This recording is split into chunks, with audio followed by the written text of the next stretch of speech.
and even near the starting area. Back in the day, I thought nothing of it because, well, I was playing this a decade ago. That would have made me the tender age of 12. Oh, that's scary to think. Anyway, these are some of the ruins that once belonged to what's known as the ancient civilization, and thus they actually have some serious significance to our story. Now, these small temple outcrops are actually minute in comparison to some of the other ruins found throughout the world. I mean, just look at these. This is the cloud viewing fortress. This is the tower. And this is the sky corridor. These technological marvels are, for the most part, quite clearly beyond the capabilities of the civilization we see today in Monster Hunter that is still stuck in some kind of technological dark age. But the most important thing to note about that sentence is that I say for the most part for one pretty clear exception to that poor technological status. And that's the weapons and armor that we fight monsters with. I mean, come on, we have a lance that's also a gun, and it does this.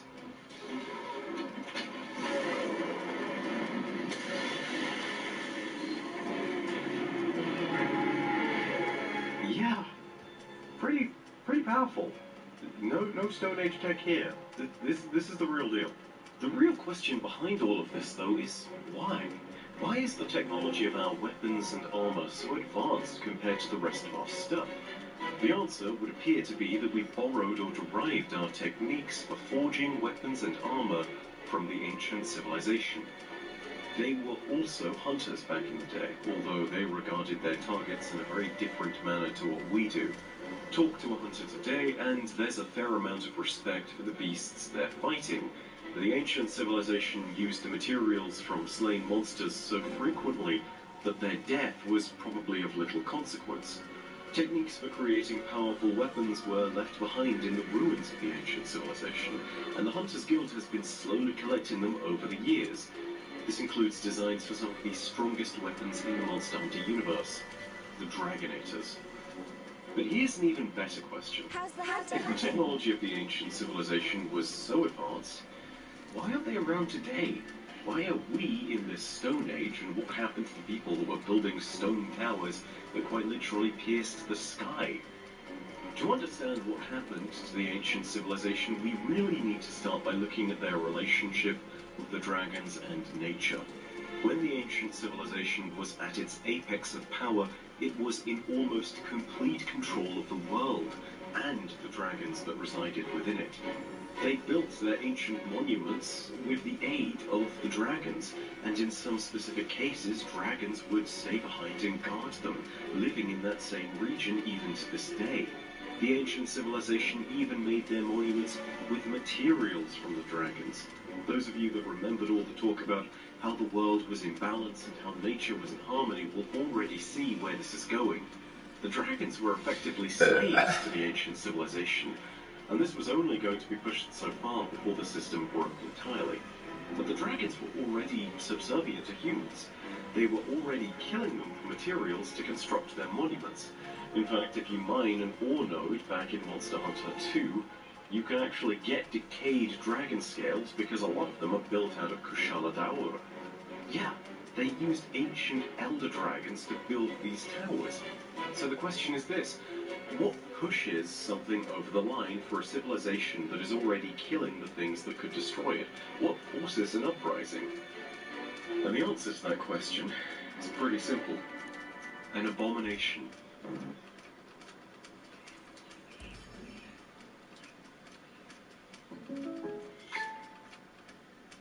Now at Verizon, get up to $700 off iPhone 12 with 5G. Plus, we'll help cover your costs to switch. The ancient civilization made new use of the materials that they were gathering from the dragons, and created what they would call the Wyvern Machine Soldier, or Equal Dragon Weapon. Through their mastery of technology, they could create a living being, using a combination of biological and artificial means. But the problem is that life of this manner has to come from death. In order for one creature to live, another must die. However, the ancient civilization was not efficient. The price of one Wyvern Machine Soldier, one Equal Dragon Weapon, this terrible being, would be the slaughter of 30 dragons. Given the power of the ancient civilization at this point, the dragons were, practically speaking, helpless beings that would be slaughtered for the creation of a single equal dragon weapon. What's even more troubling is that the abominations that were created were as powerful as the dragons that were killed to create them, and were built with a ravaging thirst for slaughter. Simply put, they could sustain their life force even further by killing more and more dragons. And this was the point at which the balance of nature, which was already pushed to its limit, had been shattered entirely. You must also understand that the dragons of the time, and even the dragons today, were not, and are not, stupid beasts. They were intelligent, sentient life forms unto themselves, and seeing their kin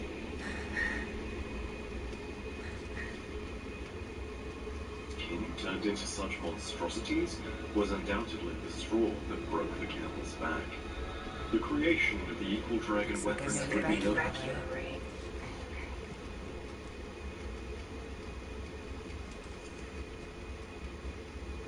Wait, where are those two?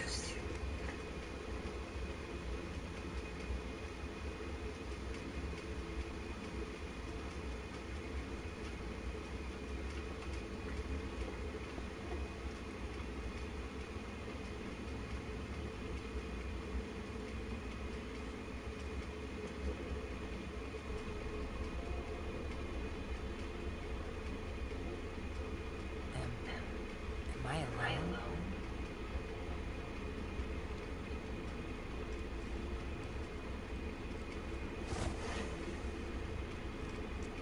I think I can work with this.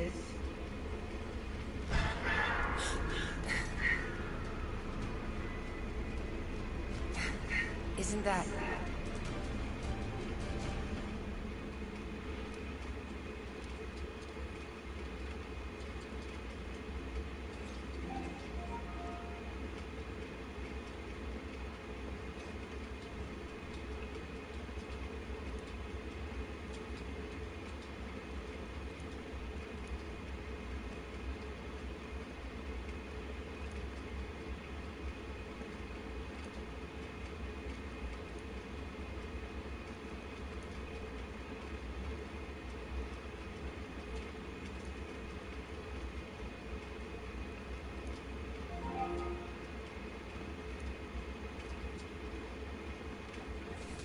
Scout flights, huh?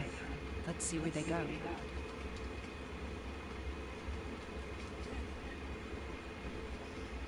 Apsaros. They weren't this friendly before.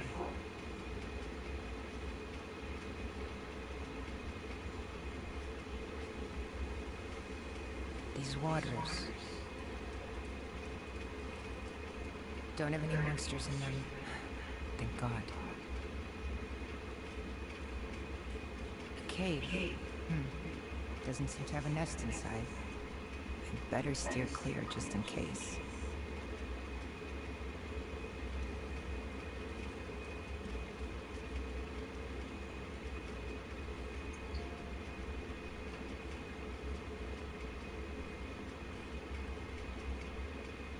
Nothing but crags around here.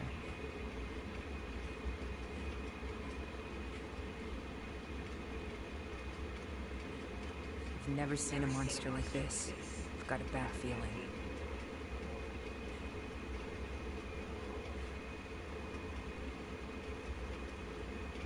Known as the Forbidden Act, and would break down...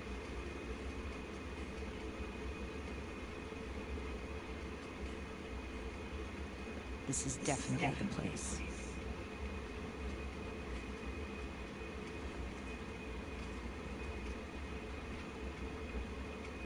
Footprints.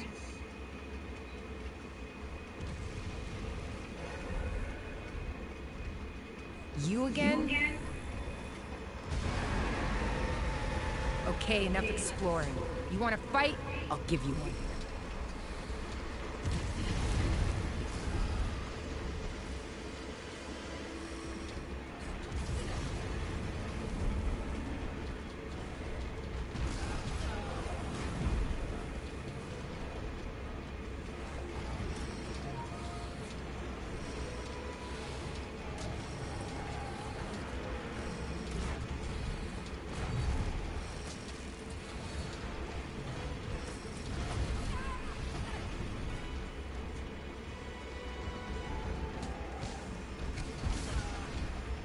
Love hiding in the sand, huh?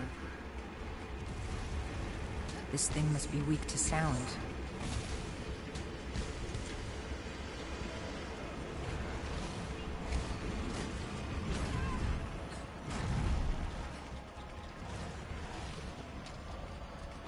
Oh, that helped a lot. I feel better now.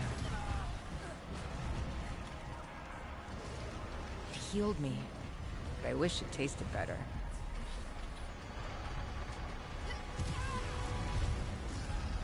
I got some screamer pods in my pouch I might be able to use.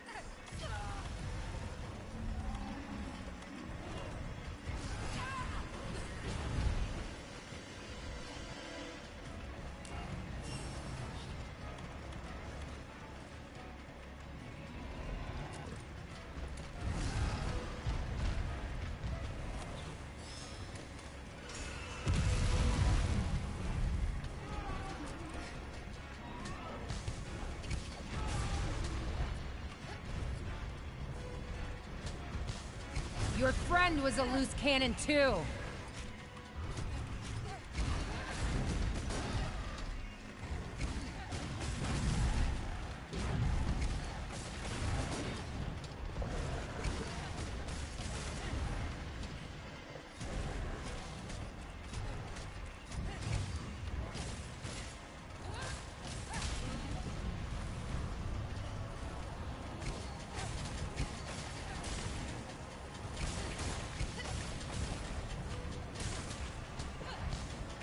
Don't think I'm going down so easily.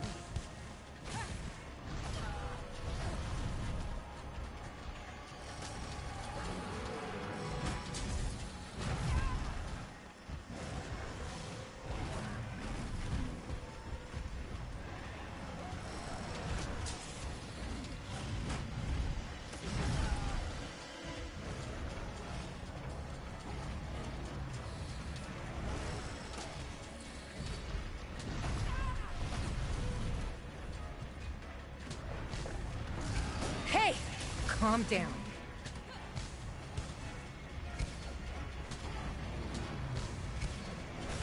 My turn.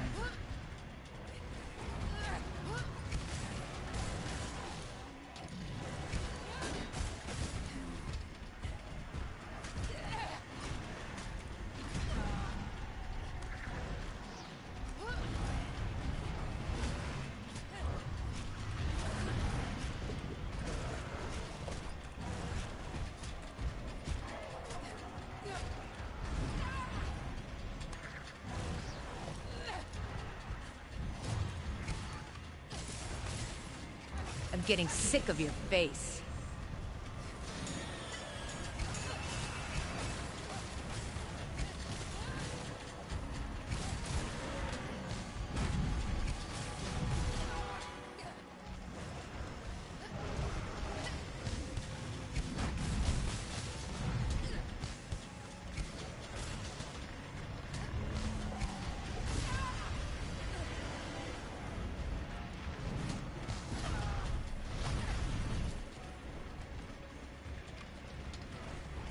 Still got some fight in you? Oh, that helped a lot.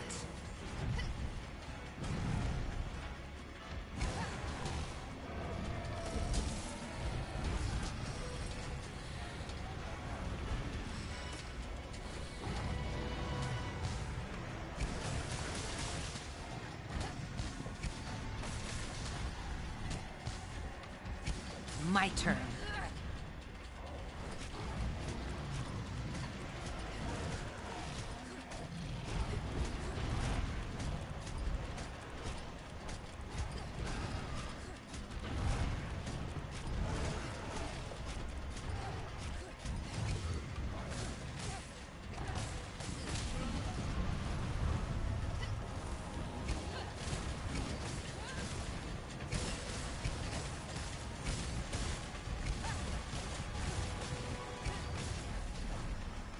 Never underestimate a ranger.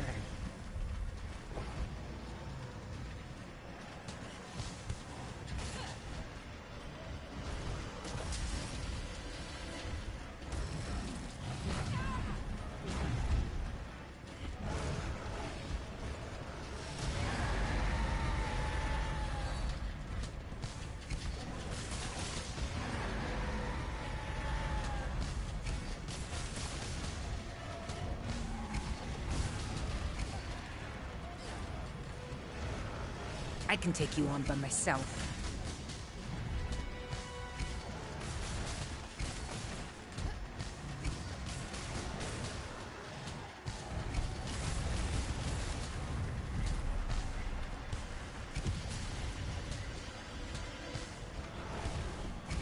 My turn.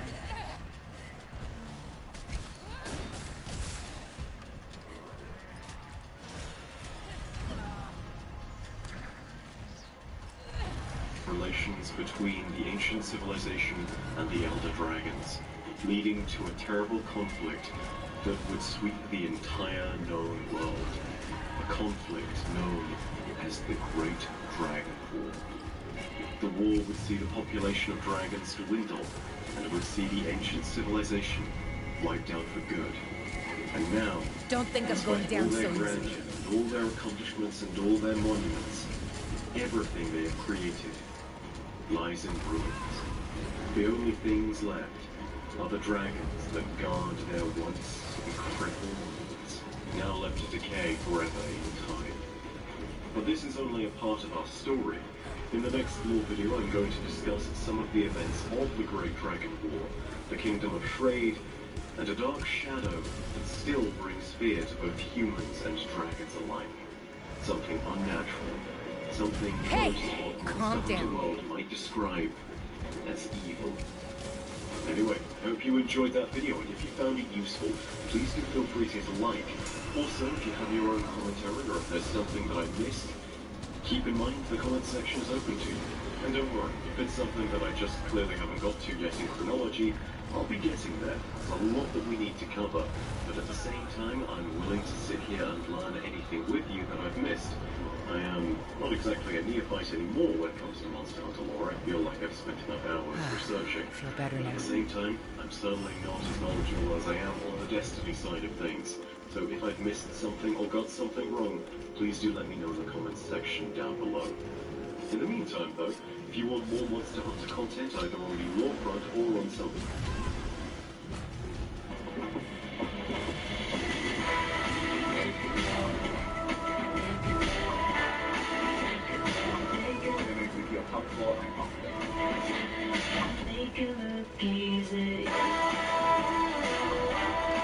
I'm getting sick of your face. Awesome print.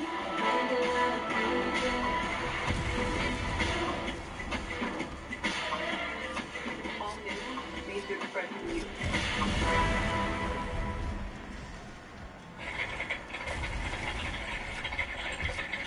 Just got an alert from Monster for a great job. Might be out of here soon.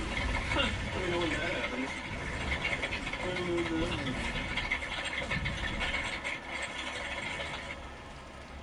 Killed me. I wish it tasted better.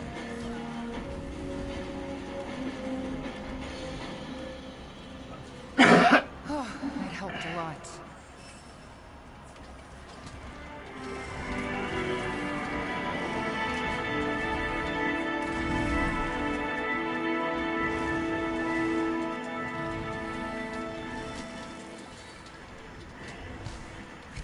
In the My turn. southernmost parts of the New World's dense jungles, a thriving ecosystem can be found, supporting a huge range of native wildlife. From the smaller predatory jackrass that roam in packs within the lower reaches, to the docile Aptonoth that populate its open shoreline, the forest's ecosystem is as diverse as it is exotic. Some of the species here were previously unknown to the Hunters Guild, and have presented new challenges for the hunters that face them. Those venturing Still into got the some fight jungles in of you? the ancient forest owe it to themselves to act with caution, lest they disturb one of the larger, more fearsome residents of this new and untamed land.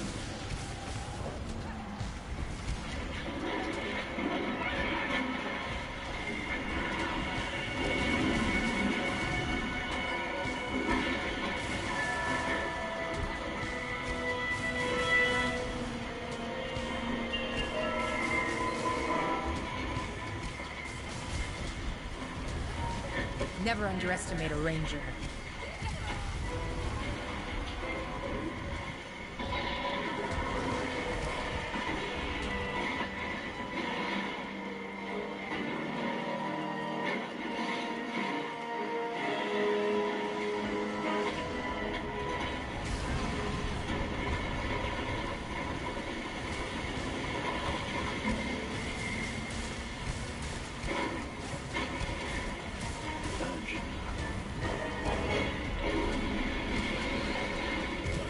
can take you on by myself. Standing at roughly 5 meters tall, in some cases almost 20 meters in length, they rule the lower reaches My of the turn. forest and present a stern challenge to all those that cross their path.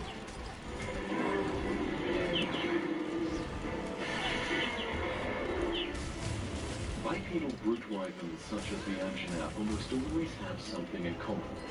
They leave clear and visible marks on their environment, partly due to their muscular, bulky forms, and partly due to their own more intentional interactions with the surrounding habitat. A Balrog will leave behind trails of mud. A Radovan Don't will think leave I'm going behind down so bony easily. protrusions within its armor. But the Anjanath does something quite different. They leave viscous mucus on surfaces within their territory. It seems this is done as a way of decongesting its sinuses and as a means of marking territory for other animals to take note. At the center of this process are the incredibly complex nasal structures that Anjanath have. They flare up during moments of intense conflict, or to spray the viscous mucus that they leave on the walls.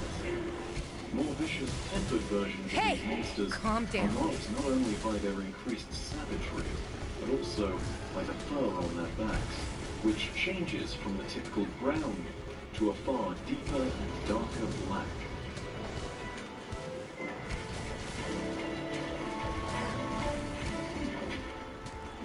Whilst most monsters are territorial to an extent, few are more aggressive than an Anjanath. They are known to be easily provoked and to attack almost instantly, with no regard to the intentions of their target. In some cases, I'm getting Anjanath sick have of your been known face. to pursue fleeing interlopers with an almost inexhaustible zeal, chasing their quarry far beyond the borders My of their turn. territory. When an Anjanath is drawn into conflict, there's a multitude. Do you really, really love your cat? Then show it with the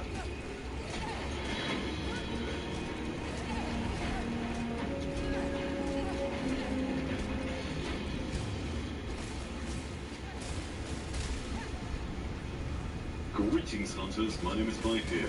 So we're back to it with a second episode of Monster Hunter World Lore. Sorry that it took me this Still got long. some I've fight been in you? writing things up a lot recently and getting the script checked with Band Dino to ensure that it was indeed faithful to the lore. Once again, he is linked in the description as part of my thanks for his great tutelage over the past few months. He has indeed given me so much knowledge about the world, and more importantly than all of that, he has helped to make sure that everything I have written is accurate. And some of the stuff that I have written as a result is not only going to sound pretty incredible, but you can be absolutely damn sure that it is completely correct. So, big thank you to you, Dino. You frickin' rock, good sir. Never underestimate a ranger. Making this video is that it's actually being sponsored by the wonderful guys at Elgato. They've been working a lot with the channel lately, now that I'm a partner with them, and a few of the team members are, much like myself, rusted-on Destiny veterans. Some of them, however, also love the ever-living crap out of Monster Hunter World, so they eagerly anticipated the continuation of this series after they saw the first episode, and as a result agreed to simply sponsor this video. And when they did so, I jumped at the opportunity to say yes. So why not? You can find a link to their store in the description below. And keep in mind that I don't just link this simply because of the fact that this is something that is being done by a sponsor. I use Elgato's capture card in the process of making every single one of my videos, and their capture software as well. So I'm genuinely pretty happy to recommend their products. It's another point of sponsorships that I make on the channel. I'll only ever jump in and make a sponsored piece of content or accept a sponsorship if I know that it's either something that I trust as a brand, or alternatively, if I know that you guys will get a lot of enjoyment out of it. So if you do want to go ahead and get an Elgato for yourself and start creating some content, the link is there in the description for you to test out. But in the meantime, let's go ahead and put the shoutouts and sponsorships aside. Let's return to talking about the war. Last time we talked about the creation myths that one can find in Monster Hunter World, as well as the origins of I can our take you on by strangely myself. advanced weaponry. We spoke of the ancient civilization and how they treated the dragons that shared their world. And finally, we spoke about the forbidden acts that they committed and the equal dragon weapons that sparked a war of epic proportions.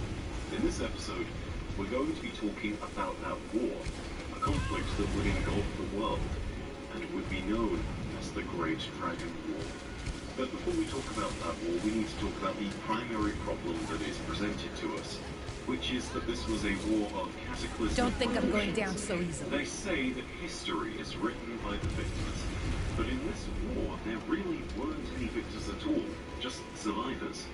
What's more, the knowledge of the ancient civilization was mostly lost in the conflict, leaving huge holes in our own recorded history of the time period.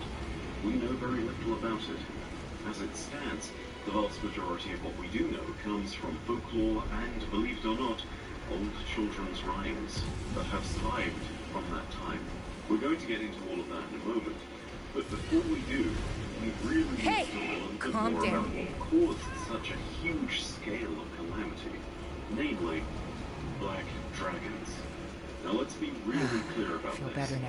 Black dragons are not a species. They're not even a common group of similar species. Black wish it dragon tasted is a better. special classification of dragon that was adopted by the Hunters Guild as much as that it helped a became lot. part of folklore.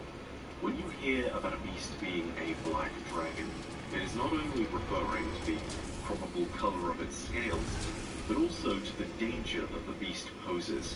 As a bit of a demonstration of what I mean, let's go back to Monster Hunter 3 Ultimate and look at another example of a black dragon. This is the Dia Moralis.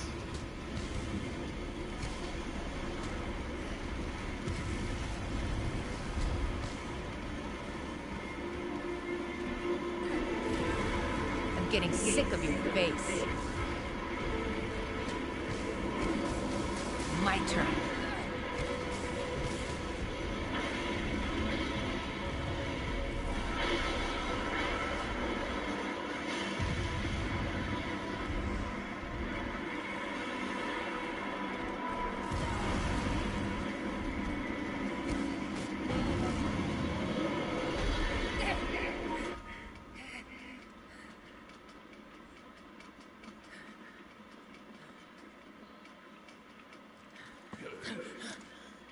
Amida Sinawik. Good. You made it back too. Sverai, Shisodore, Kui, Semedore, To Dara. What's wrong? You can speak my language. I know you can. Ri, Kidamichi, Dimno.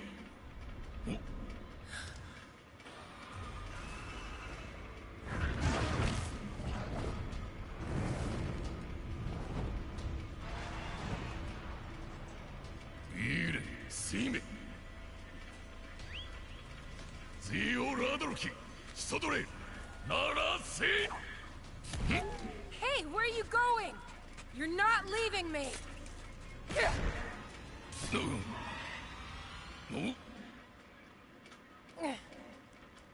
Hey. Shorei ga dare?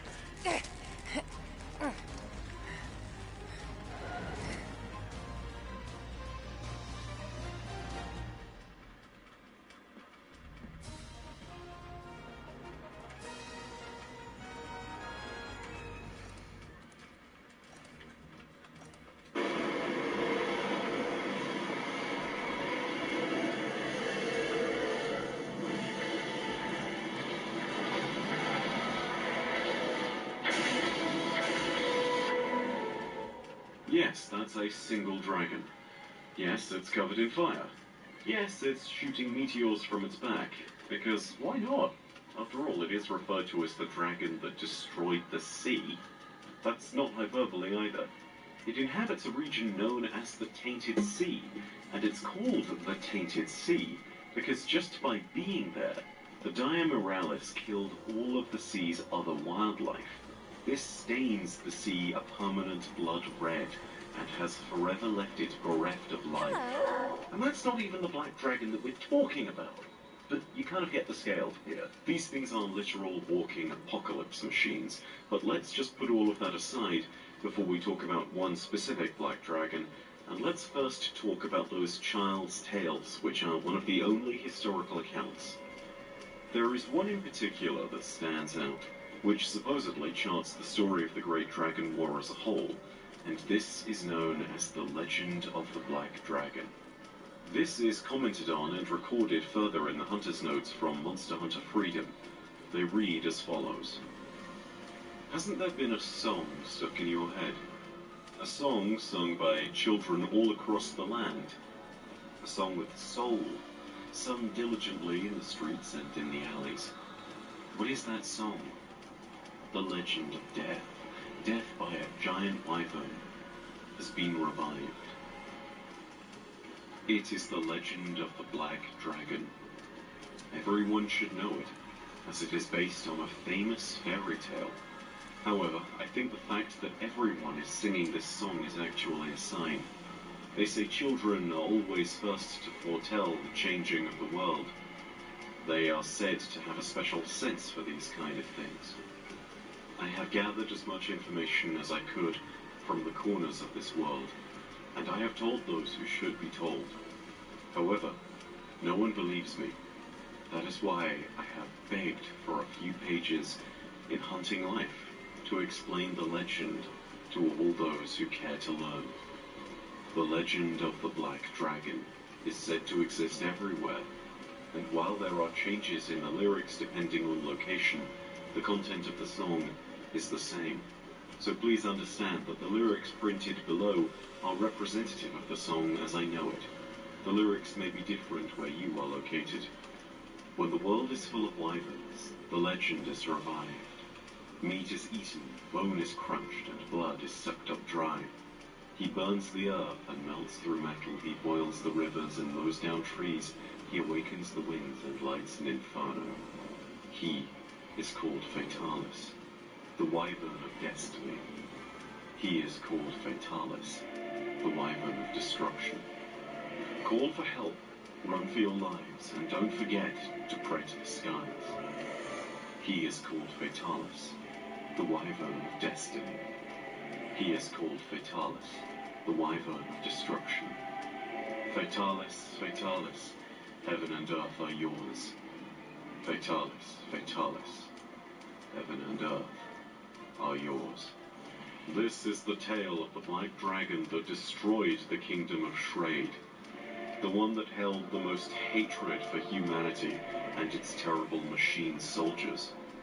One of the only dragons ever to be described as evil, the perfect enemy of humanity, the Fatalis. Its vengeance would truly be as spectacular as it was horrifying.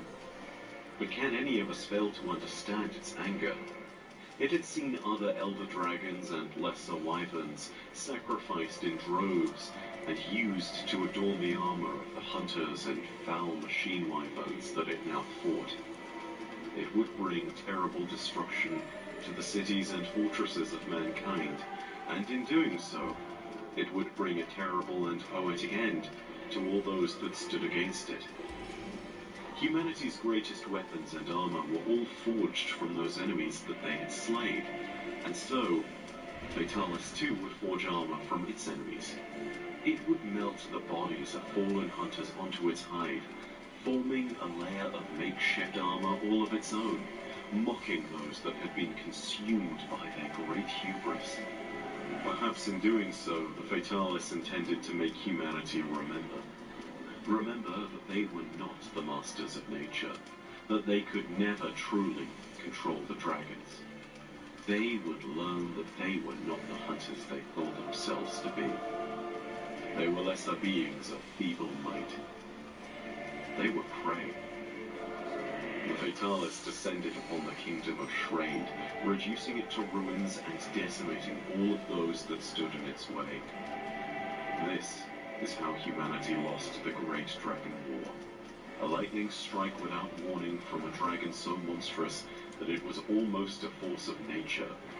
Even centuries after its attack, the kingdom of Shrade lies abandoned, devoid of life, and with a sky stained by dark clouds and crimson thunder. It is said that the Fatalis still inhabits this region of the world and detests all life, even other monsters. Reports from the Hunters Guild have cited other creatures actively avoiding the kingdom of Shrade, leaving it barren and unsettled. However, more troubling are the sightings that come from traders who stray near the kingdom's border, only to see a dragon-esque silhouette on the horizon, and a screech, loud and terrifying. All of this before they flee for their lives. The guild has detached hunting parties to Shrade to investigate, but few of them return, and those that do come back scarred and changed. There are a few reports of those that have been able to slay a Fatalis, but even these individuals are haunted. The armor forged from its scales and bones is strong beyond compare, but the wearers have reported strange effects. The more that the armor is worn, the more that they can start to hear voices and whispering in their head. At first, one might ignore such side effects, but given time they will manifest in more obvious ways. Wearing it for a longer stretch of time has been shown to cause a literal transformation, with wearers seeing their limbs transformed into that of a Fatalis. But even worse than this, the armor of the Fatalis, as if still haunted by the vengeful spirit of the beast, will slowly kill its bearer. Those that have worn the armor sometimes won't even just die, they'll vanish entirely. It's not hard to wonder then why the Fatalis is seen even by the Hunters Guild today as evil. But what's even more troubling is that the guild believes that the original Fatalis, the one that destroyed Shrade, is still very much alive today. This ancient Fatalis has seen its scales turn from a pitch black to pale white with age. Those that have fought this legendary dragon report that it is not only ancient, but has some form of control over the weather. Inclement weather is not new, both Kushala Daora and Kirin make use of this technique. But Fatalis is something entirely different. It can summon forth the crimson thunder of Shrade with its roar, and it will rain devastation upon its foes. This Emperor's roar, this terrifying weapon, is something that hunters must contend with if they wish to face the White Fatalis. Regardless of the state of the Fatalis that destroyed Shrade, it is clear from the devastation that the ancient civilization was not long for this world. Whilst the dragons were nearly driven to extinction, humanity was devastated by the war, which ended in a bloody stalemate. Nature's balance might have been broken by the creation of the equal dragon weapon, but at the climax of the Dragon War, much like the kingdom of Shrade, it was left in ruin. That could have been the end of our story, but luckily for us, as the whole world seemed like it was coming to a close, life grew once more. Humanity would return. The wyverns would return. The dragons would return. And nature's balance would be restored. But it would be up to the survivors of the Great Dragon War to maintain that civilization and that balance. It would be up to them to never repeat the mistakes of the past. And it is their story that we'll be telling next, as we visit the story of the first Wyverians and the formation of the Hunters Guild that returned civilization from the brink. Thank you very much for listening. If you did enjoy this video, then please be sure to hit a like on it. And of course, if you enjoy more Monster Hunter content, you can always subscribe to the channel. And if you want to never miss any content, hit the bell next to subscribe. You'll get email notifications. The comments section is also open to you, and you can leave commentary regarding what you want to see next in Monster Hunter. Regardless, you should always remember that your viewership, as always, is quite enough for me.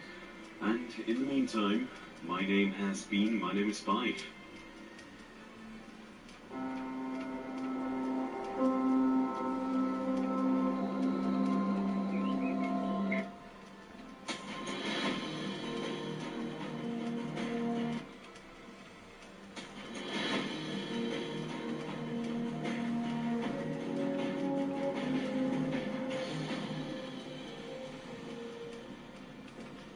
Hey guys. Nice, bye Fear. So, if I'm going to learn to become a better hunter in Iceborne, I need to understand the environment in which I'm going to be working. In other words, it's going to need to get colder before I get better. Which means that this morning, I'm heading off to Iceland with all of the other guys in the crew. We're going to go to Iceland, we're going to learn some key skills, and we're going to find out if I can become a better hunter like that.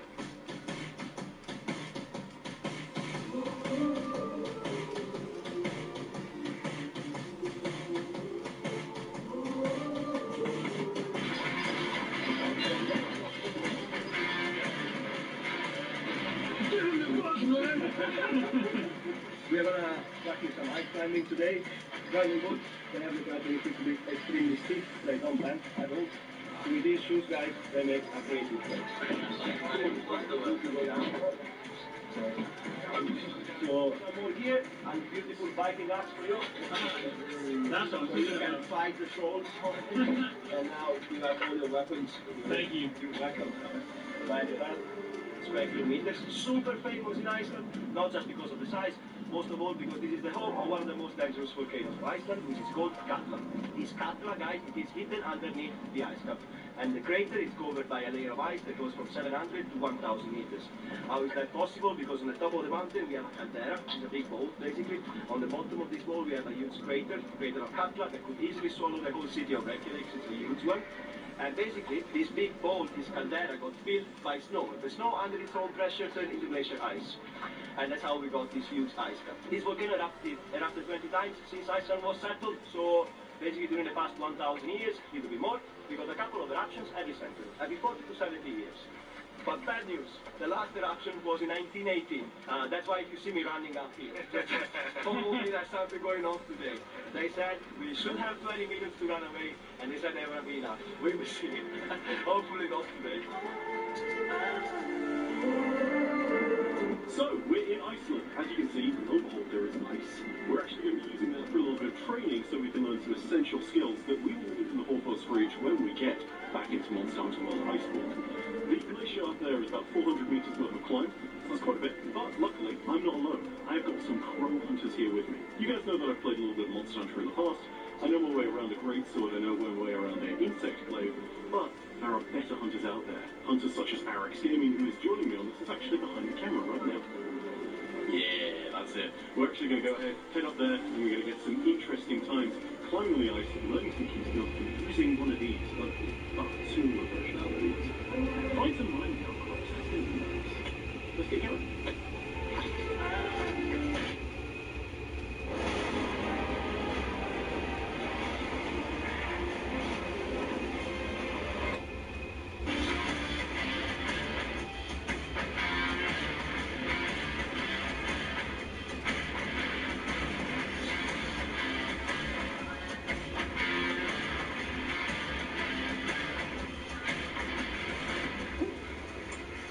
So, we're making our way up. We're at one of the first points at which we're going to really stop. This is going to be the point at which all of this black ash behind me sort of recedes, and all of a sudden the glacier turns into a white glacier, as you might expect it to. So, yeah, we're going to keep on going up the mountain. Going to make more use of the axe, hopefully. Flop a little bit less of it. It's going to be fantastic. It's going to be a good time. So, yeah. Good fun.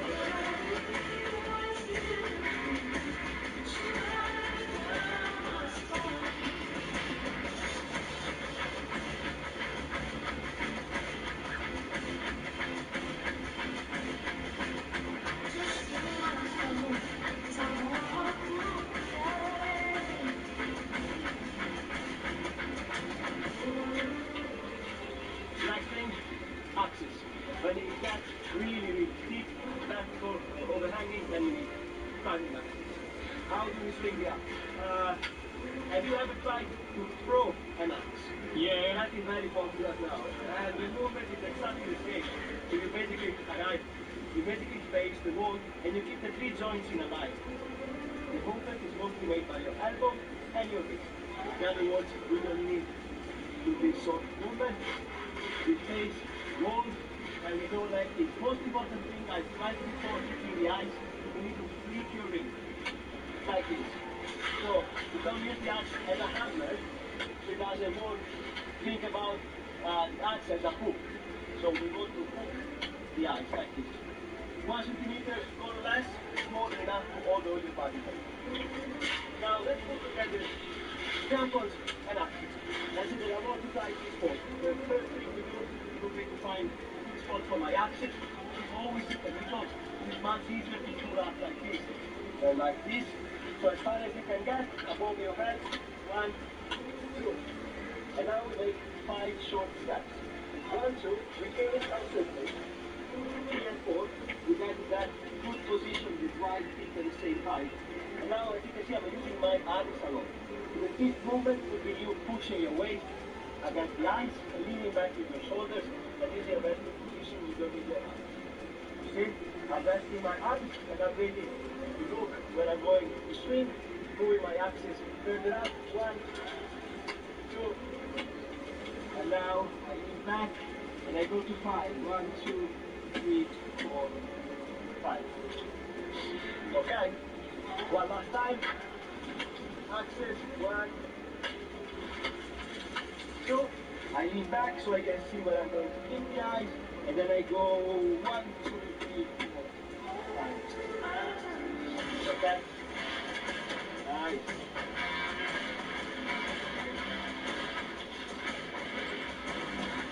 Step down.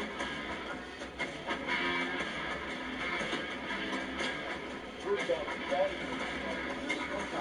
Currently, bikers learning to be able to climb the walls so that when we eventually need to get to higher parts of Gold Rush Reach and, you know, go and find minerals and whatnot, then we can climb. So, well, now, I'll do it in a minute. Now, Rage is going to do it. Let's see how Rage is. Is he a mark for 100?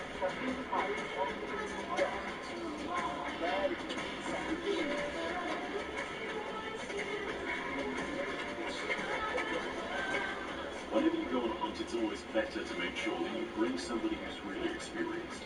And seeing as what many of us were Monster Hunter veterans, that we were all relatively new to Iceland, this is Alberto. He was our guide for the day, and he helped to ensure that we could survive the glacier, make it up, make it back down again without anything too treacherous happening to us.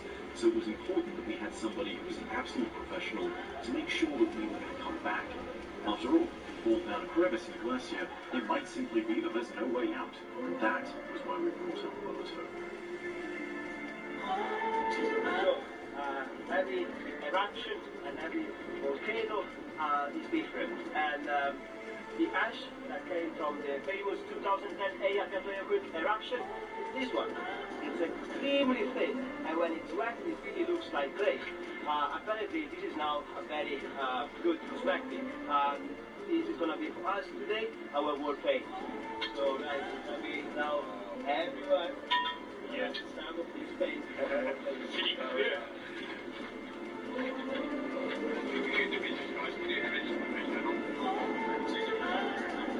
Yeah! I'm ready to fight anything now!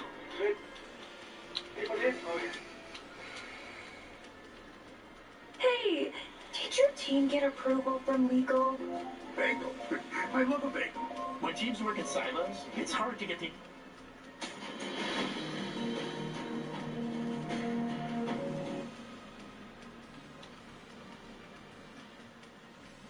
More experience, but I have true pros along with me. So, let's jump in. Right, we're going out. Whoa. Sweet. Oh, that's sick. That is beautiful. Yeah, oh god, that looks gorgeous. Alright, who's going to load first? Who's On these PS4 is the identical- On these fastest. identical consoles. So we're recording now, right? Yep. Yeah. So what's the first thing we're doing? So, basic training hunt. You are going to hunt one of the first monsters in the game to get an idea of what the controls are, and that is the Great Jagras, which is this big thing that swallows things, and has a very thick belly. Wow. It's the earliest of the thick boys, basically. So your basic just to kind of get you like fresh up on it. If you hold down R1, that's kind of your basic sprint. The nice thing about your weapon as well is if you're in danger, you can obviously just like sprint away from monsters, but you do use stamina, so that'll be at the top of the screen. X is to roll. You want to make sure you can roll because obviously see things coming your way. If in doubt, roll. Basically. Yeah. Triangle and circle are your basic attacks. Feel free to just murder one of the little grey creatures there.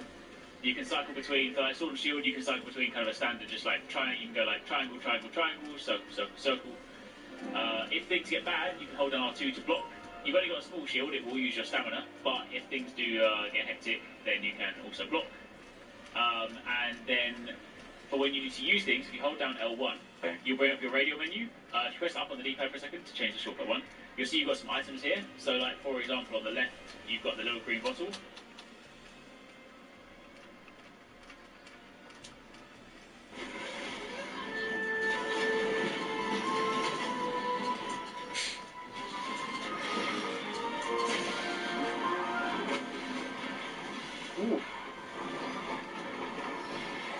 Brandon's definitely mastered the old clutch claw. Oh. Yeah, you can clutch claw in the air on the insect mode.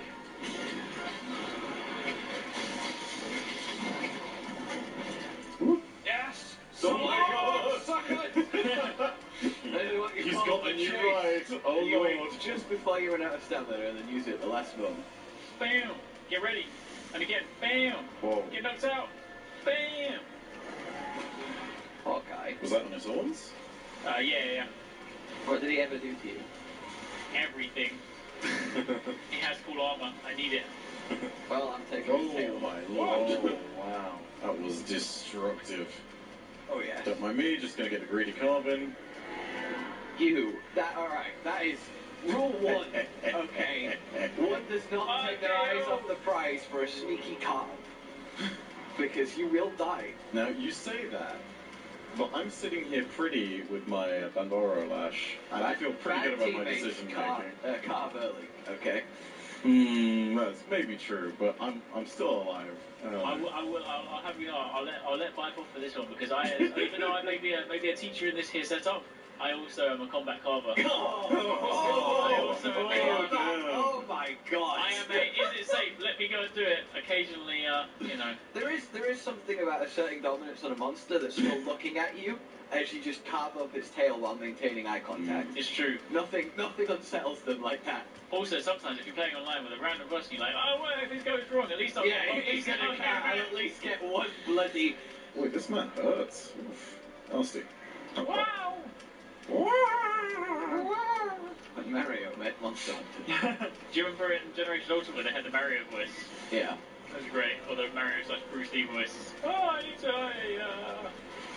What world did that hit me? I call shenanigans. In the Monster Hunter world. I don't even care that I just hit you with ice play. Wow! Oh god. Oh no.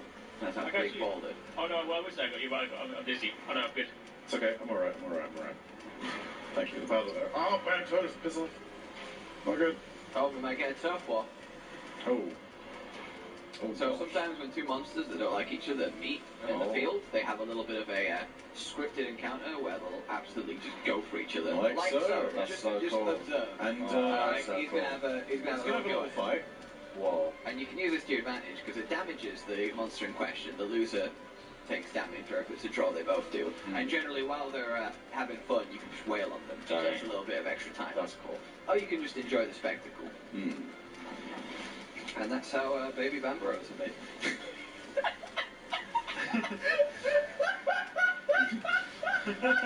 Really? Really now? Look, alright, I don't write the ecology here, I'm just telling it. Looks his face, he's like, oh my god, what the hell? I cannot believe. There was nothing in the contract about how baby Bambaros are made. Oh no. Oh. That was too close. There we go, push for the kill, he's weak. Wait. Oh, wait, he's limping, isn't he? Oh yeah, let's capture him. Let's do a capture. Let's Alright, do a I demonstration. got a trap. You got it, so can you set up a trap? Yeah, so you need two components for a capture. First of all is either a shock or a pitfall trap, which the monster needs to fall into. Second are what is known as trank bombs or tranquilizer bombs. Basically, when they are in the trap, they are vulnerable to being shot down in a way that will keep them alive, but will still let us complete the hunt. There we go. So you see, he's in the trap now, and now if we throw trank bombs near his face, falls over. Whoa. And goes to sleep. And then when you capture them, you don't get to carve them, but you'll instead get rewards in the box at the end. So. Oh, okay. And you'll see them asleep back at Camp Cook. Ooh, there Yeah. he is. It's back for it. There you go.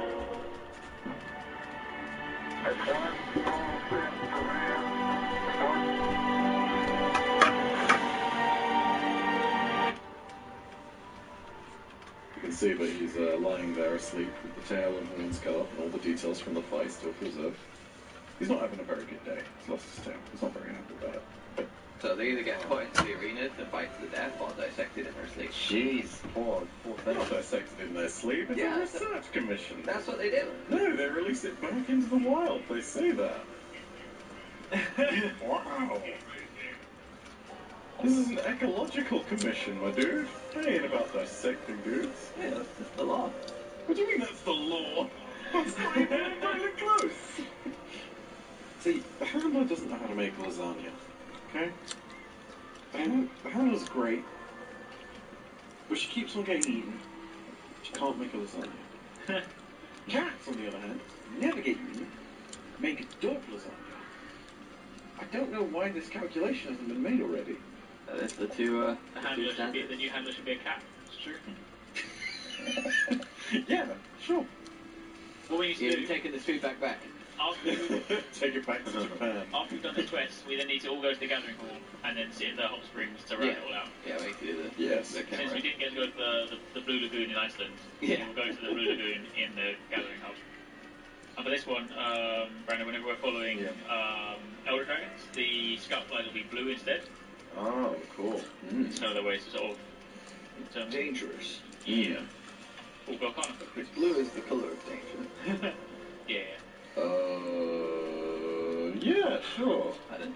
So there's a couple of things I've put in your inventory, Brandon. There's things called mantles, where they're basically little sort of like hooded capes you can put on, and they'll give you temporary bonuses. So like when we're fighting this monster, there's one thing called the iceproof mantle. So when it starts freezing you and stuff, you can use that to kind of protect yourself from the blights. Okay. And if things get really dangerous, there's one called the temporal mantle you can put on, and it basically dodges for you.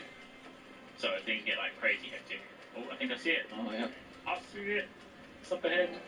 By the way, do we, as I Smaller said, than I expected to. bombs? Sure. Bombs? Oh, you also brought them. I did. Nice. Oh god, here it comes. Yeah! That's how. And I got the first hit, so we're good. Oh I boy, assume she's we can, fast, I dude. assume we can chip away at her ice. Whoa! Oh, the ice that just forms spontaneously? Oh shit! Oh my god. Praise Nullberries. Here we go. I'm gonna dizzy it. Oh no, wrong way. So Belcana is the flagship monster for Iceborne. She is an Elder Dragon, which obviously means that it is a bigger threat than a lot of things you would have fought up until this point. One of the main things you want to watch out for, like, as you can kind of tell by everything that's going on, is ice is the core element here. So have complete control over like the ice element. So you'll find that like Belcana's capable of controlling the entire environment and just like locking down this whole space. So it is quite a challenge. Oh, she makes jumpable ledges. Yeah. That's really cool. Oh, what? Seems to her objective, still. Oh. Can't say in a while. Yeah, this is a tough fight. Yeah, This is if there was definitely any one. fight you were going to faint on, then It's going to be this one. I think we're all going to fail this fight at some point. Help me! It's okay. Oh. I think Kushala is probably the most similar monster so far. But even then, it's nothing like. I love how she uses her tail as a spear. Oh, Yeah. jeez, that's really nasty. Oof. Life powder coming? Oh, I will put life powder in, but I've been thrown on the floor. Hang on. You okay? Yeah, I'm good, but it doesn't look like you're so good. Oh yeah, my health is, there we go, I okay. got it, buddy. Holy lord! Oof. How many carts are we allowed in this? One. We're the last one. So, we better not die! Oh, dizzy! Oh no, this stupid man! Oh my god. I got them out. You're Nice. good. Thank you. Just use the time, heal up. Is there any part in particular we need to break and just on the ice? Is it the face? I think we just chip away at it. Not sure, to be honest.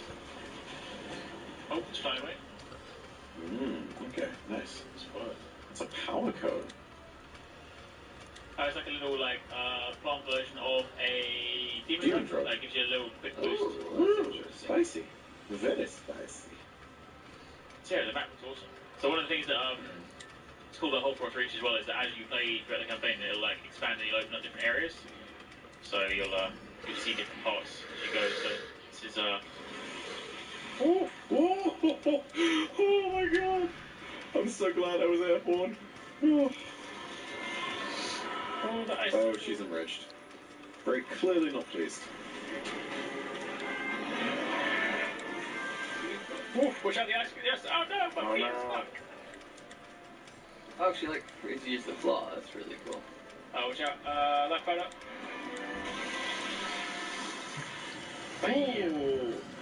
Oh lord, the fact you can invincibility frame through that is very nice.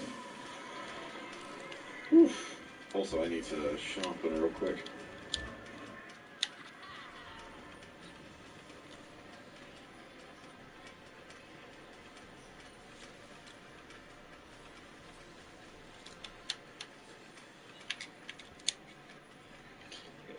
€5 Ozempic zone. Ask your healthcare provider today about Ozempic.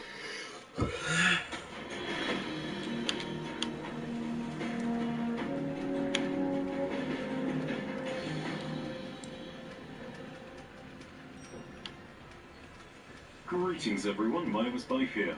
So let's talk about the whole Anthem question. It's a particularly interesting one for channels like mine, given that we've given a whole lot of our time and commitment to Destiny.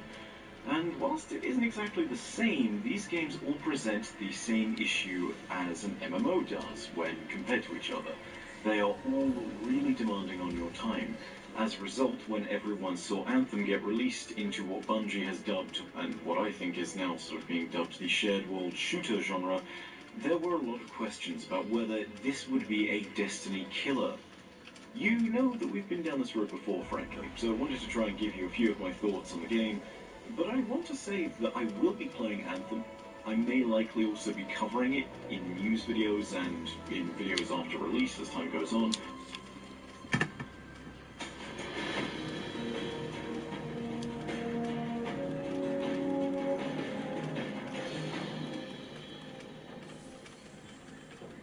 No. Greetings freelancers, my name is Bife here. This video was made possible by EA Game Changers. Recently at Gamescom I was able to interview the game director for Anthem, John Warner, regarding the lore and story behind Anthem. This interview was exclusive, but it's worth noting, much as John states near the end of the interview, that we'll be getting more info on Anthem's story at PAX West, where BioWare is hosting a panel. In addition, it's worth noting that this interview was done at the EA Play Hall.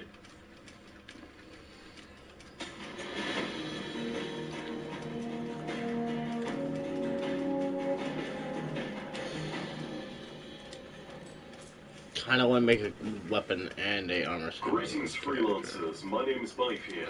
This video was made possible by EA Game Changers, and boy is it an exciting one. Recently I was able to visit EA out in Stockholm and I got to play an early build of Anthem. They of course helped pay for my travel and accommodation while I was out there to play the game early, and whilst these aren't the full lore videos that I'm sure you guys are used to, this will be a little introduction to the world and story of Anthem. A few notes before we start this though. Firstly, this content is from a work-in-progress build, so things that you see here might not be representative of what you play at launch, although I do have to say that at current I'm very impressed with the state of the game, not just technically or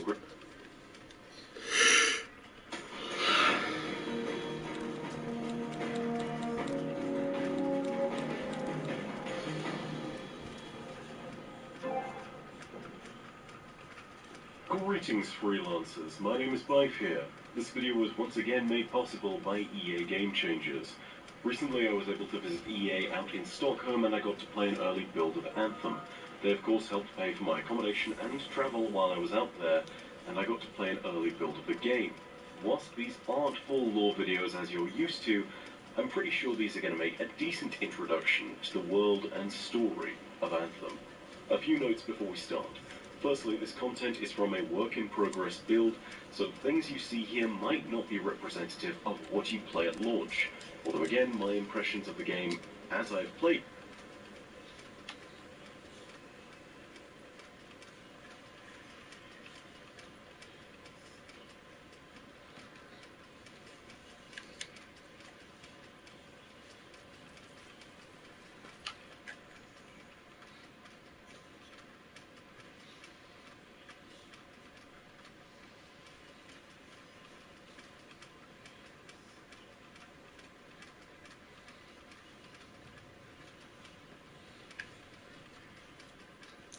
Fuck the patriarchy.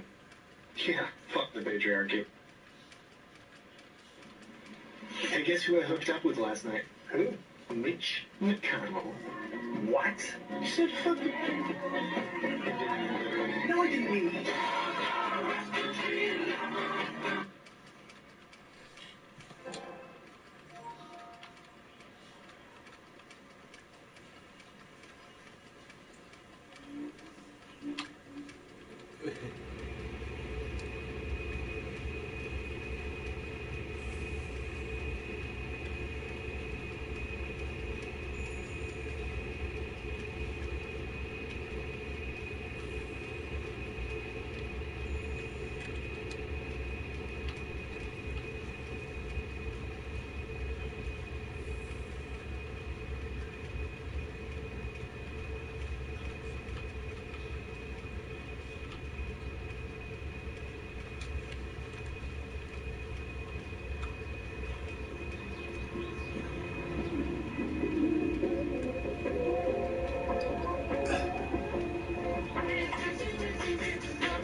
Ice on my insides, doctor says I'm alright. Gotta keep it locked tight if I'm gonna survive. Don't know what to tell you, suffer through the volume. Maybe I'm a fool, but I can wrap my mind around why I take all of the feeling waves, suffocating and certified. Somebody put me away before I break. I'm taking all the hit to the backbone.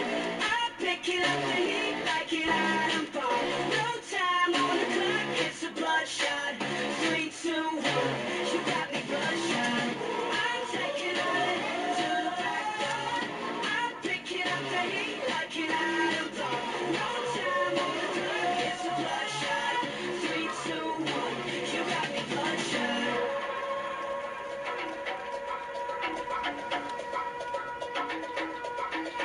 Maybe I'm the good guy standing on the wrong side. Maybe I'm the sweetheart trying to make my own scars. Don't know what it looks like, just know what it feels like. Scared to let it outside, scared of what I just might find. I take all of my fear away, suffocating and terrified. Somebody put me away before I break. I'm taking all the hit to the backbone. I'm picking up the heat like an atom bomb. No time on the clock, it's a bloodshot. 3, 2, 1, you got me bloodshot. I'm taking all the hit to the backbone. I'm picking up the heat like an atom bomb. No time on the clock, it's a bloodshot. 3, 2, 1, you got me bloodshot. You're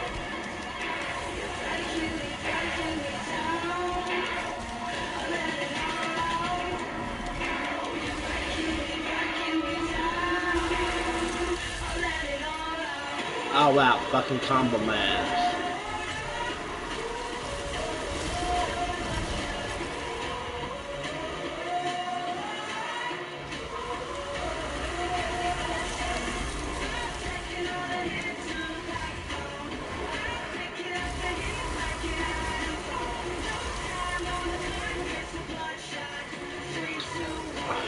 God, I'm trying to fucking attack it.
Takeda may be able to help.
wrap my mind around why I take all of the feeling away, suffocating and certified.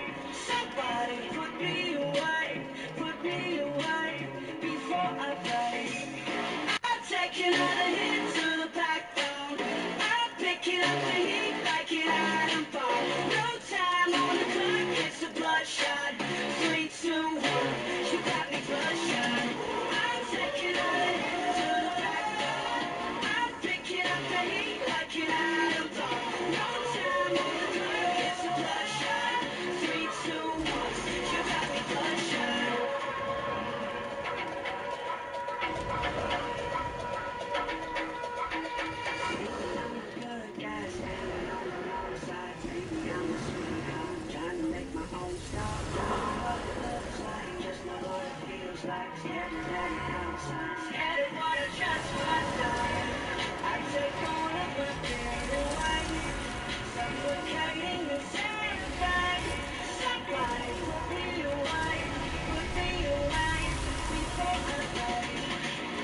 Taking all the hits to the backbone. I'm picking up the heat like an atom bomb. No time on the clock, it's a bloodshot. 3, 2, 1, you got me bloodshot. I'm taking all the hits to the backbone. I'm picking up the heat like an atom bomb. No time on the clock, it's a bloodshot. 3, 2, 1, you got me bloodshot.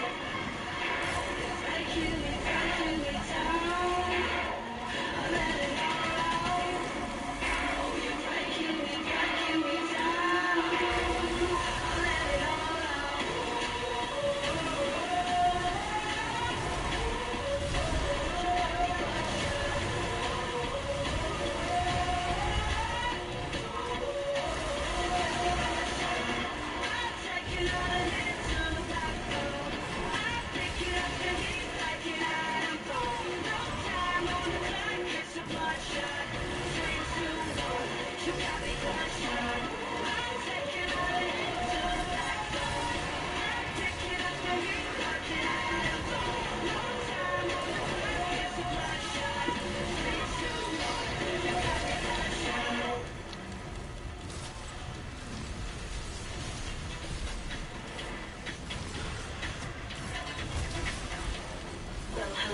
You motherfucker.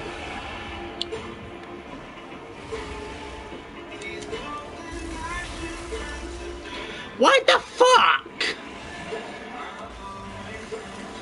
You know what? I need to hide before I die, and I need to heal immediately. What in the actual fuck is everything almost insta-killing me right now?